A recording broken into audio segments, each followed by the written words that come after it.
प्यारे विद्यार्थियों, कक्षा 10वीं के जो महत्वपूर्ण प्रश्न हैं, राजस्थान स्कूल शिक्षा परिषद जयपुर द्वारा जारी जो प्रश्न बैंक है उसके महत्वपूर्ण प्रश्न हैं उनको लेकर के आप लोगों के बीच में हैं। और बहुत सारे पाठ्य पुस्तक के ऐसे प्रश्न हैं जो परीक्षा में संख्या या डिजिट चेंज हो सकती है, लेकिन प्रश्न उन्हीं में से लगभग पूछे जाते हैं। तो एक बार देखते हैं महत्वपूर्ण प्रश्नों के बारे में। और कल आप लोगों के लिए इसकी विस्तृत जो क्लास है, महत्वपूर्ण प्रश्नों को हल कराना भी आप लोगों को सिखाएंगे। तो आज महत्वपूर्ण प्रश्नों के बारे में बात करेंगे, उनके हल के बारे में बात नहीं करेंगे। और आप लोग जो है उसका अभ्यास घर पर करें। तो आइए शुरू करते हैं क्लास।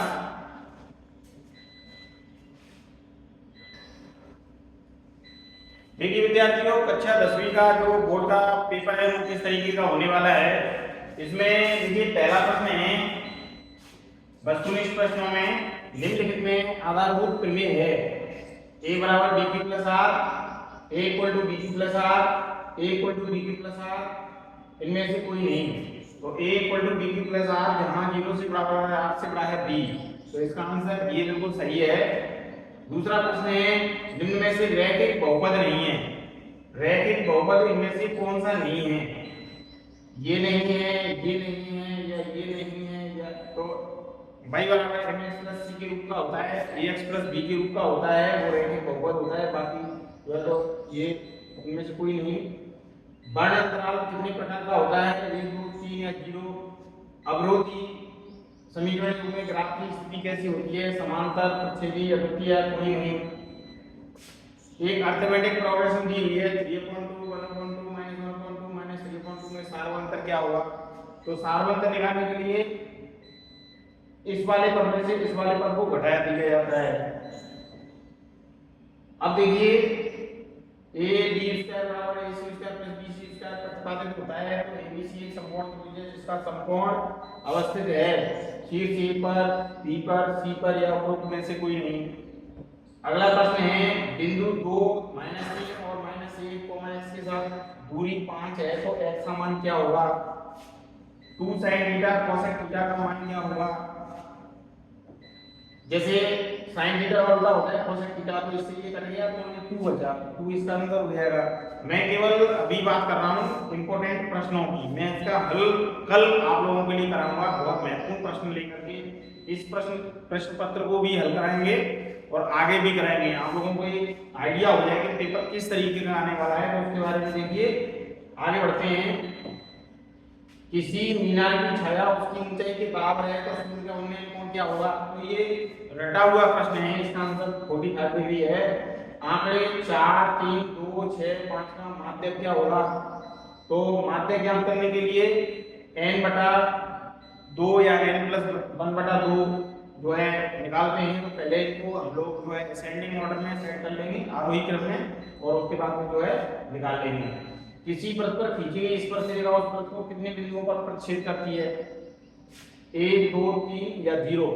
यदि एक वृत्त की परिधि व वर्ग का परिमाण बराबर है तो उसकी क्षेत्रफलों का अनुपात क्या होगा?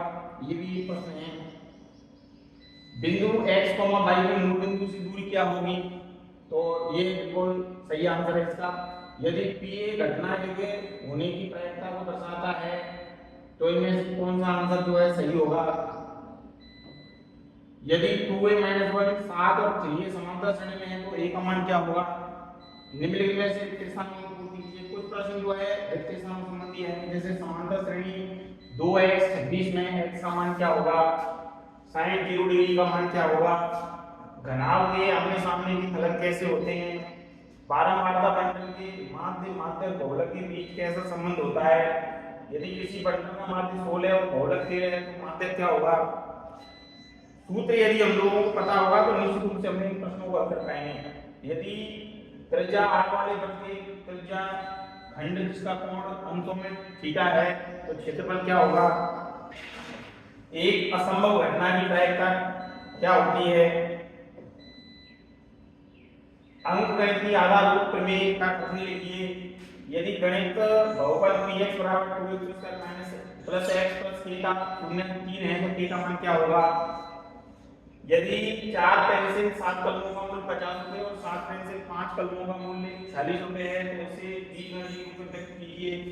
आकृति में यह आकृति दी गई है, डी जो है बीसी के समानांतर है, एडी 3:2 है, ए की जो वैल्यू है वो 2.7 है, तो ईसी का मान क्या होगा।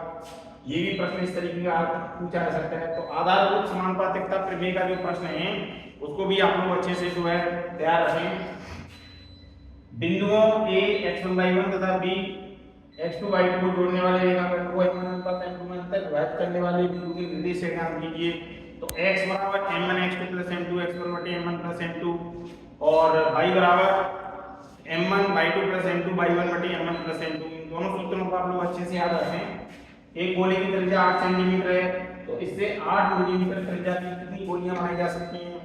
एक बेलन की ऊंचाई 11 सेंटीमीटर, उसका अपप्रस्थीय क्षेत्रफल 968 वर्ग सेंटीमीटर है, तो बेलन की आधार की त्रिज्या क्या होगी आराम से निकाल सकते हैं।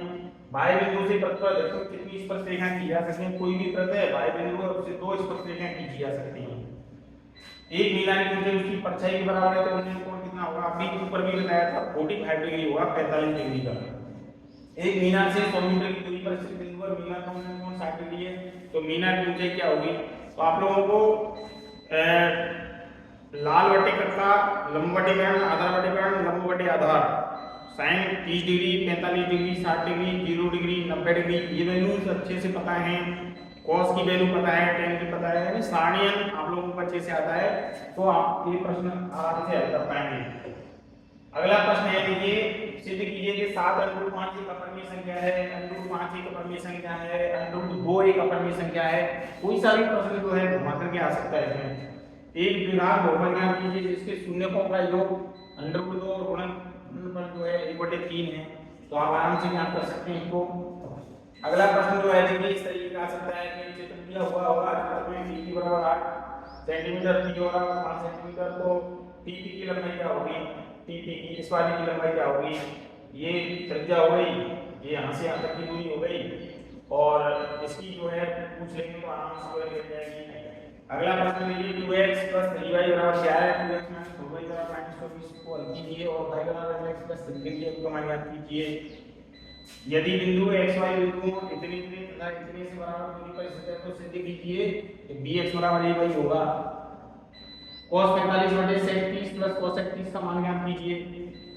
6 मीटर ऊंची खंभे की छाया इतनी है लंबी है और सूर्य का 19 कोण या 49 कोण ज्ञात कीजिए। सिद्ध कीजिए कि बाह्य बिंदु से परस्पर खींची गई स्पर्श रेखाओं की लंबाइयां जो है बराबर होती हैं। त्रिज्या 14 सेंटीमीटर वाले वृत्त का एक चाप केंद्र 60 डिग्री का कोण अंतर करता है, तो चाप की लंबाई क्या होगी। भुजा 70 मीटर वाले एक घनाकार ब्लॉक के ऊपर एक अर्धगोला रखा हुआ है, अर्धगोले का अधिकतम व्यास कितना होगा। चरों का मान दिया हुआ है, माध्यक दे रखा है, तो x का मान क्या होगा। और यदि p की प्रोबेबिलिटी जो है दे रखी है प्रायिकता 0.15, तो e नहीं की प्रायिकता क्या होगी। तो इस प्रकार के जो प्रश्न हैं उनको आप लोग अभ्यास करें। निश्चित रूप से पेपर बहुत ही सरल आने वाला है। 26 मार्च को पेपर होगा, तो उससे पहले मैं आप लोगों की 2-3 क्लास लूंगा। आप इन क्लास को लेने के लिए ये जो मेरा चैनल है इसको लाइक और सब्सक्राइब कर लें, जिससे वो नोटिफिकेशन बेल आइकन भी दबा लें, जिससे आप लोगों को प्रॉपर्ली ये क्लास मिल सके। महत्वपूर्ण प्रश्नों के बारे में बता रहा हूँ कि इस प्रकार के प्रश्न पूछे जा सकते हैं। मैं कल पूरे हल सहित पूरी क्लास को बड़ी अच्छी तरीके से मैं आप लोगों के बीच में प्रदर्शित करूंगा। आप लोग क्लास से जुड़ सकते हैं और क्लास ले सकते हैं कि किस तरीके के प्रश्न पूछे जाएंगे। हो सकता है कि कई प्रश्न बिल्कुल हूबहू आए, डिजिट चेंज हो सकती हैं, क्योंकि गणित एक ऐसा विषय है जिसमें डिजिट चेंज होना स्वाभाविक है, लेकिन तरीका सवाल की प्रकृति वही रहेगी। तो ये निश्चित रहे आप लोग। अगला प्रश्न है देखिए, विद्यार्थियों के समुद्र के मोहल्ले के बीच प्रकार का सर्वेक्षण आंकड़ों का जो बहुलक है ज्ञात कीजिए।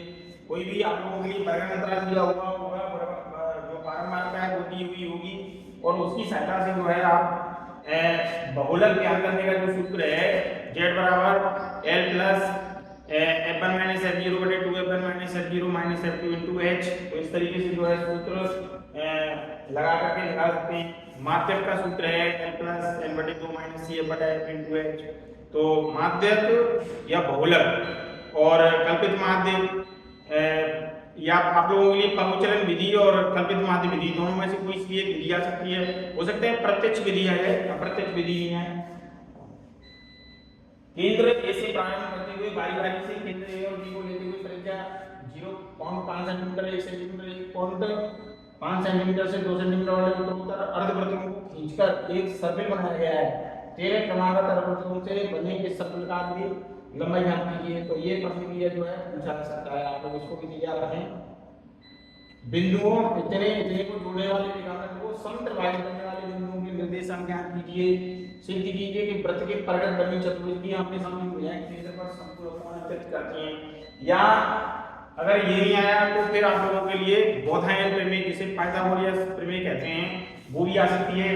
आधारभूत समानुपातिकता प्रमेय आ सकती है। दोनों तीनों बहुत महत्वपूर्ण हैं।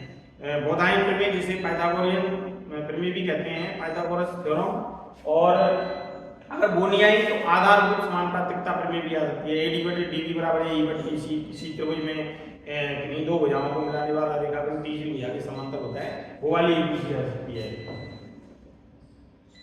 आंकड़ों का माध्य दिया हुआ है, बारंबार का योग किया है और y का मान ज्ञात कीजिए। तो आप लोगों को अगंतराल दिया हुआ है, बारंबारता दी हुई है, x और y का मान जो है बड़े आसानी के साथ आप कर सकते हैं। या फिर माध्य विधि द्वारा माध्य ज्ञात कीजिए, माध्य ज्ञात कीजिए। ये भी जो है अगंतराल दिया हुआ है, बारंबारता दी हुई है, आसानी के साथ ज्ञात कर सकते हैं। 4 माइनस 3x बटा x 5 बटा 2x प्लस 3 की मूल ज्ञात कीजिए। वज्र गुणा करेंगे, साधारण रूप में आएगा, गुणनखंड करेंगे, आंसर आ जाएगा। दो क्रमागत धनात्मक गुणांकों का गुणनफल 306 है, दोनों गुणन ज्ञात कीजिए और सिद्ध कीजिए कि 1 minus tan square 1 minus tan a बटे 1 plus cot a whole square वाला tan स्क्वायर अथवा अंडर रूट में 1 माइनस cos a बटे 1 plus cos a equal to cos a के माइनस cot a अथवा में कोई सा भी प्रश्न आ सकता है। तो इस तरीके का जो है पेपर आप लोगों का रहने वाला है। आप लोगों के लिए जो महत्वपूर्ण प्रश्न हैं उनको लेकर के मैं कल जो है पूरी क्लास के साथ में अच्छे सॉल्यूशन के साथ में आप लोगों के बीच में रहूंगा। तो इस तरीके का पेपर रहने वाला है। टोटल आप लोगों को 22 प्रश्न पूछे जाएंगे। ये वाला ट्रिग्नोमेट्री का अथवा में प्रश्न आएगा जो बड़े नंबर के होंगे। मूल ज्ञात कीजिए और क्रमागत धनात्मक गुणनफल वाला या पूर्णांक ज्ञात कीजिए। ये वाला प्रश्न जो है आप लोगों को अथवा में आ सकता है। और आप लोगों के लिए कल्पित माध्य विधि या फिर जो है x y का मान ज्ञात करने के लिए और एक प्रश्न जो है आप लोगों के लिए समत्रिभाजित करने वाले बिंदुओं के निर्देशांक ज्ञात कीजिए, इस तरीके का सकता है। और प्रमेय आप लोगों के लिए आधारभूत समानुपातिकता प्रमेय है या बोधायन पाइथागोरस प्रमेय है, उनमें से भी पूछी जा सकती है। तो प्यारे विद्यार्थियों, क्लास लेने के लिए, कल मुझसे जुड़ने के लिए और आप मेरे साथ मेरे चैनल सफर बदलाव का उसमें आपका स्वागत है। तो आइए कल जुड़ते हैं एक अच्छी सोच के साथ और मुझे उम्मीद है कि आप लोगों को बहुत फायदा मिलेगा उस क्लास में। Thank you.